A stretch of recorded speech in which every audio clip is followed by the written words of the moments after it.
जय हिंद फ्रेंड्स। तो हम लेकर आए हैं ब्रह्मास्त्र बैच। जो स्टूडेंट विद्याधन स्कॉलरशिप में फॉर्म अप्लाई किए हैं तो उनके लिए हम बैच लेकर आए हैं जिसमें आपकी पूरी प्रिपरेशन करवाई जाएगी A to Z। आपका इंटरव्यू कैसे होगा वो आपको पूरी गाइडेंस दी जाएगी, जिसमें आपका बैच जो है 23 जून से स्टार्ट हो चुका है। बहुत से बच्चों ने ज्वाइन कर लिया है। अगर आपने अभी तक नहीं किया है तो आप लोग उसे जाकर ज़रूर ज्वाइन करिएगा।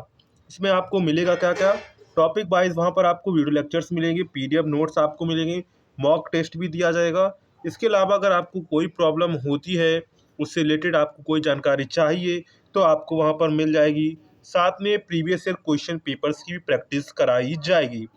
तो ये स्कॉलरशिप आपके लिए इम्पॉर्टेंट है। जो स्टूडेंट 11th और 12th में हैं वो इसमें अप्लाई कर सकते हैं। तो उन्होंने किया होगा तभी आप लोग इस वीडियो को देख रहे होंगे।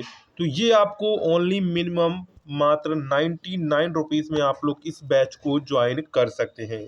बहुत ही मिनिमम कॉस्ट रखी है जिससे हर बच्चा इस स्कॉलरशिप में फॉर्म अप्लाई कर सके और अपनी तैयारी अच्छे से कर सके। ये आपको व्हाट्सअप नंबर दिया गया है, इस पर आप लोग व्हाट्सअप कर सकते हैं या फिर इस पर कॉल भी करके अपनी जो जानकारी है वो ले सकते हैं कैसे आपको बैच ज्वाइन करना है। सबसे पहले इस पर आपको व्हाट्सअप करना है, सीधे आपको लिख लेना है सर या मैडम मुझे ब्रह्मास्त्र बैच ज्वाइन करना है। वहाँ पर आपको जो है पेमेंट का पूरा प्रोसेस बता दी कैसे आपको पेमेंट करना है। उससे पहले आपको टेलीग्राम जो एप्लीकेशन है उसे डाउनलोड कर लेना है। टेलीग्राम एप्लीकेशन डाउनलोड कर लेंगे। इसके बाद आप जब पेमेंट करके उनको स्क्रीनशॉट भेज देंगे तो आपको वहाँ पर एक लिंक मिलेगी। उस लिंक के थ्रू आप लोग चैनल को ज्वाइन कर लीजिएगा। वहाँ पर डे आपकी क्लासेस चल रही हैं, तो जो क्लासेस आपकी छूट गई हैं वो भी आपको वहाँ पर रिकॉर्डेड फॉर्म में मिल जाएंगी। तो उन्हें आकर आप लोग कंप्लीट कर लीजिएगा। तो आज हम लोग कुछ क्वेश्चंस आपके करवा देंगे। ये हमारी लास्ट क्लास है, इसके बाद यूट्यूब पर कोई क्लास नहीं आएगी। सारी क्लासेस ब्रह्मास्त्र बैच में ही चलेंगी। तो चलिए, आपको अगर ज्वाइन करना है तो आप इस पर व्हाट्सअप कर सकते हैं। मात्र 99 रुपीज़ में अपनी जो तैयारी है वो पूरी कर सकते हैं। तो चलिए, अब हम लोग कोई इंपॉर्टेंट क्वेश्चंस आपके डिस्कस कर देंगे। इसके बाद आज के बाद कोई भी यूट्यूब पर क्लास नहीं आएगी। तो विद्याधन स्कॉलरशिप एग्ज़ाम के लिए कुछ क्वेश्चंस हम लेकर आए हैं जो साइंस से रिलेटेड हैं। हम रेडियो की घुंडी घुमाकर विभिन्न स्टेशनों के प्रोग्राम सुनते हैं, यह संभव है। तो यह कैसे संभव हो आया है? तो ये अनुनाद के कारण संभव हो पाया। किसके कारण? अनुनाद के कारण संभव हो पाया है। यहाँ पर आंसर क्या करेक्ट हो जाएगा? अनुनाद के कारण। किसके कारण? अनुनाद यानी कि फ्रिक्वेंसी के कारण। सॉरी, फ्रिक्वेंसी नहीं, अनुनाद के कारण। नेक्स्ट है, वेंचुरी मीटर से क्या ज्ञात करते हैं? तो वेंचुरी मीटर से क्या ज्ञात करते हैं? तो वेंचुरी मीटर से जल के प्रवाह की दर ज्ञात की जाती है। क्या ज्ञात की जाती है? जल के प्रवाह की दर ज्ञात की जाती है। यहाँ पर आंसर हो जाएगा जल के प्रवाह की दर। नेक्स्ट है, चौराहों पर पानी के फुहारे में गेंद नाचती रहती है क्योंकि? तो क्योंकि पानी का वेग जो है अधिक होने से दाब घट जाता है। क्या होता है? जो पानी का वेग अगर अधिक होगा तो इससे है जो दाब है वो घट जाता है, इसलिए जो है फुहारे में गेंद नाचती रहती है। राइट आंसर हो जाएगा पानी का वेग अधिक होने से दाब घट जाता है। इसके बाद नेक्स्ट है, यदि द्रव्यमान परिवर्तित किए बिना पृथ्वी अपनी वर्तमान त्रिज्या की सिकुड़कर आधी रह जाए तो दिन होगा। तो आधी रह जाए तो दिन होगा। तो दिन ये आपको 12 घंटे का होगा। किसका होगा? 12 घंटे का होगा। इसके बाद नेक्स्ट क्वेश्चन है, तो नेक्स्ट क्वेश्चन देखते हैं। यदि किसी पिंड को पृथ्वी से 11.2 किलोमीटर प्रति सेकेंड के वेग से फेंका जाए तो पिंड पृथ्वी पर कभी नहीं लौटेगा। पृथ्वी पर कभी नहीं लौटेगा। क्यों नहीं लौटेगा? क्योंकि ये पृथ्वी का पलायन वेग होता है 11.2 किलोमीटर पर सेकेंड। अगर इतनी स्पीड से कोई भी चीज़ पृथ्वी के बाहर फेंकी जाएगी तो वो कभी भी पृथ्वी में वापस लौट कर नहीं आएगी। वो पृथ्वी को क्रॉस करके चली जाएगी, वायुमंडल को क्रॉस करके चली जाएगी। नेक्स्ट है, उपग्रह में समय ज्ञात करने के अंतरिक्ष यात्री को क्या प्रयोग करना चाहिए? तो उपग्रह में समय ज्ञात करने के लिए अंतरिक्ष यात्री को स्प्रिंग घड़ी का प्रयोग करना चाहिए। किसका? स्प्रिंग घड़ी का प्रयोग करना चाहिए। तो यहाँ पर आंसर आपका हो जाएगा स्प्रिंग घड़ी। नेक्स्ट है, यदि पृथ्वी की त्रिज्या 1% कम हो जाए तो किंतु द्रव्यमान वही रहे तो पृथ्वी तल का गुरुत्वीय त्वरण क्या हो जाएगा? 2% घट जाएगा। क्या हो जाएगा? 2% घट जाएगा। इसके बाद नेक्स्ट है दाब का मात्रक है। तो दाब का मात्रक क्या होता है? तो दाब का मात्रक होता है पास्कल। क्या होता है? दाब का मात्रक होता है पास्कल। तो यहाँ पर राइट आंसर आपका हो जाएगा पास्कल। क्या हो जाएगा? पास्कल। इसके बाद नेक्स्ट क्वेश्चन है हमारा, खाना पकाने का बर्तन होना चाहिए। तो खाना पकाने का बर्तन होना चाहिए उच्च विशिष्ट ऊष्मा का, निम्न चालकता का।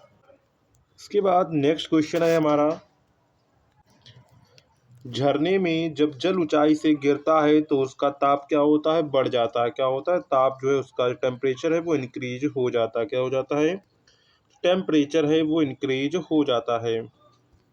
इसके बाद नेक्स्ट है, केल्विन तापमापी में बर्फ का गलनांक होता है। तो केल्विन तापमापी में बर्फ का गलनांक होता है 0 डिग्री सेल्सियस। केल्विन कितना होता है?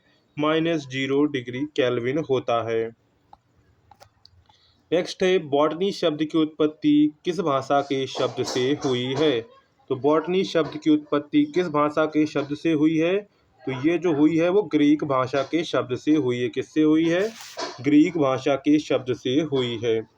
नेक्स्ट है, क्यूरी किसकी इकाई का नाम है? तो क्यूरी किसकी इकाई का नाम है? रेडियो एक्टिव धर्मिता की इकाई का नाम है। किसका नाम है? रेडियो एक्टिव धर्मिता की इकाई का नाम है। नेक्स्ट है, किस रंग की तरंग दैर्ध्य सबसे कम होती है? तो किस रंग की तरंग दैर्ध्य सबसे कम होती है, ये आपको बताना है। तो किस रंग की तरंग दैर्ध्य सबसे कम होती है? तो यहाँ पर होती है बैगनी रंग की। किसकी? बैगनी रंग की जो तरंग दैर्ध्य है वो सबसे कम होती है। के बाद नेक्स्ट है, कमरे में रखे रेफ्रिजरेटर का दरवाज़ा खोल दिया जाता है तो कमरे का ताप, तो जब कमरे में रखे रेफ्रिजरेटर का दरवाज़ा खोल दिया जाता है तो कमरे का ताप कैसा होता है? बढ़ जाता है। क्या होता है? बढ़ जाता है। इसके बाद नेक्स्ट क्वेश्चन है, इंद्रधनुष में कितने रंग होते हैं? क्या कह रहा है? इंद्रधनुष में कितने रंग होते हैं? तो 7 रंग होते हैं। ये सबको पता है, इंद्रधनुष में 7 रंग होते हैं। इंद्रधनुष किसके कारण बनता है? तो इंद्रधनुष प्रकीर्णन के कारण बनता है। तो यहाँ पर राइट आंसर क्या था? इंद्रधनुष। सेकंड पेंडुलम का आवर्तकाल क्या होता है? तो आवर्तकाल होता है 2 सेकंड होता है। कितना होता है? 2 सेकंड होता है। नेक्स्ट पर आते हैं। तो नेक्स्ट क्वेश्चन क्या है, भारतीय विज्ञान संस्थान कहाँ स्थित है? तो भारतीय विज्ञान संस्थान कहाँ स्थित है? तो ये बंगलौर में स्थित है। कहाँ स्थित है? बंगलौर में स्थित है। कहाँ स्थित है? बंगलौर में स्थित है। इसके बाद नेक्स्ट है, पराध्वनिक विमानों की चाल होती है। तो पराध्वनिक विमानों की चाल होती है ध्वनि की चाल से अधिक। किससे होती है? ध्वनि की चाल से अधिक। इसके बाद नेक्स्ट क्वेश्चन है, भू स्थिर उपग्रह की पृथ्वी से ऊंचाई है। तो भू स्थिर उपग्रह की पृथ्वी से ऊंचाई कितनी है? 36,000 किलोमीटर है। कितनी है? 36,000 किलोमीटर है। नेक्स्ट है, चिकित्सा शास्त्र के विद्यार्थियों को किसकी शपथ दिलाई जाती है? चिकित्सा छात्र के छात्रों को हिप्पोक्रेट्स की शपथ दिलाई जाती है। किसकी दिलाई जाती है? हिप्पोक्रेट्स की शपथ दिलाई जाती है। नेक्स्ट है, कार में रेडिएटर का कार्य होता है। तो कार में रेडिएटर का कार्य होता है इंजन को ठंडा करना। क्या कार्य होता है? इंजन को ठंडा करना। मनुष्य के शरीर का तापमान होता है। तो मनुष्य के शरीर का तापमान होता है 37 डिग्री सेल्सियस। कितना होता है? 37 डिग्री सेल्सियस होता है। नेक्स्ट है, दूरदर्शी दोष से पीड़ित व्यक्ति को, तो दूरदृष्टि दोष से पीड़ित व्यक्ति को निकट की वस्तुएं नहीं दिखाई देती हैं जबकि दूर की वस्तुएं दिखाई देती हैं। उसी प्रकार जब किसी व्यक्ति को निकट दृष्टि का दोष होता है तो निकट की वस्तुएं नहीं निकट दृष्टि दोष होता है तो निकट की वस्तुएं दिखाई देती हैं, दूर की वस्तुएं नहीं दिखाई देती हैं। इसमें उल्टा होता है, अगर निकट दृष्टि दोष है तो निकट की दिखाएंगी, दूर की नहीं दिखाएंगी। अगर दूर दृष्टि दोष है तो निकट की वस्तुएं जो है दिखाएंगी और जो दूर की वस्तुएं हैं वो नहीं दिखाएंगी। दूरदृष्टि से पीड़ित व्यक्ति को निकट की वस्तुएं नहीं दिखाई देती हैं। यहाँ पर ये गलत हो गया है। दूरदृष्टि जो पीड़ित व्यक्ति है उसको जो है क्या होता है?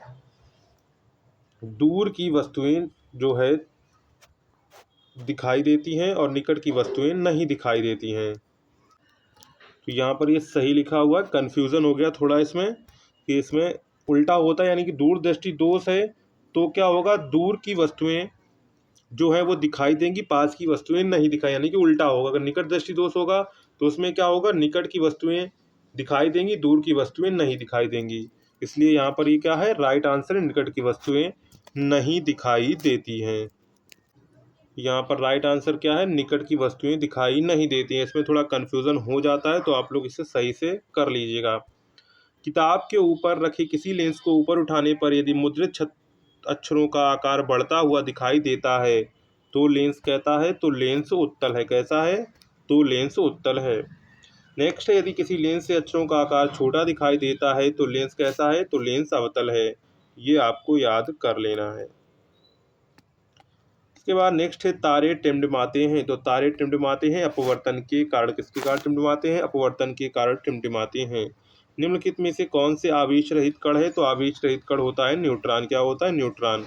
इलेक्ट्रॉन पर निगेटिव और प्रोटॉन पर पॉजिटिव होता है। इसके बाद ये बहुत सारे क्वेश्चन है वो आपको बैच में मिल जाएंगे, अब इनको हम नहीं कराएंगे। तो आज की क्लास यहीं पर ख़त्म करते हैं। लगभग 200 से 500 क्वेश्चंस तक हैं इसमें। तो ये आपको उसी ब्रह्मास्त्र बैच में मैं डाल दूंगा, तो उसको आप लोग वहाँ से देखकर इनको याद कर लीजिएगा। तो चलिए, अगर आपको बैच ज्वाइन करना हो तो आपको हमने पूरा प्रोसेस बता दिया है। तो चलिए मिलते हैं। अब हम लोग बैच में मिलेंगे, जो स्टूडेंट बैच में ज्वाइन करेंगे तो उनको वहीं पर क्लासेस की सारी क्लासेस मिल जाएंगी। अभी क्लासेस 23 जून से बैच आप लोगों का स्टार्ट हो चुका है। तो जिन्होंने भी ज्वाइन नहीं किया है तो वो जल्दी ज्वाइन कर लें, अभी आपके पास टाइम है। नहीं तो अगर आप बाद में ज्वाइन करेंगे तो आपको रिकॉर्डेड फॉर्म में सारी सारी क्लासेस मिल जाएंगी। तो चलिए मिलते हैं नेक्स्ट वीडियो में। अगर आपको वीडियो पसंद आए हो तो वीडियो को लाइक करिएगा, चैनल को सब्सक्राइब करिएगा, साथ में शेयर करिएगा। मिलते हैं नेक्स्ट वीडियो में, तब तक के लिए जय हिंद।